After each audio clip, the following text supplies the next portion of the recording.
Hello everyone, আসসালামু আলাইকুম। তো ঈদ মোবারক। কেমন আছেন আপনারা সবাই? আশা করি ভালো আছেন, আমরাও ভালো আছি।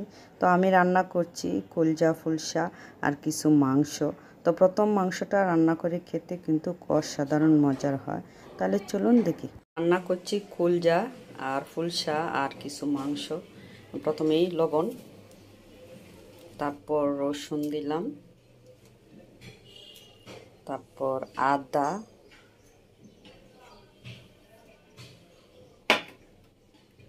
এটা হলো মহুরি, এটা হলো জিরা,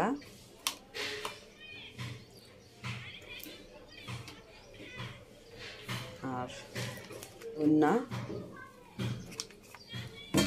তারপরে দিলাম পেঁয়াজ কুচি, তারপর দিব মরিচের গুঁড়া, হলুদের গুঁড়া, তেল দিয়ে হাতে মেখে রান্না করব। তরকারি হয়ে গেছে।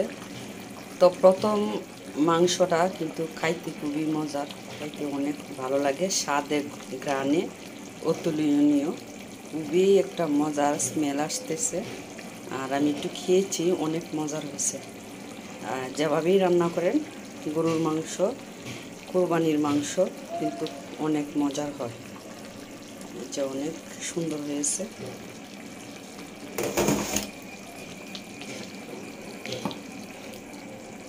তরকারি হয়ে গেছে, আমি একটু খেয়েছি, খুবই মজার হয়েছে তরকারিটা।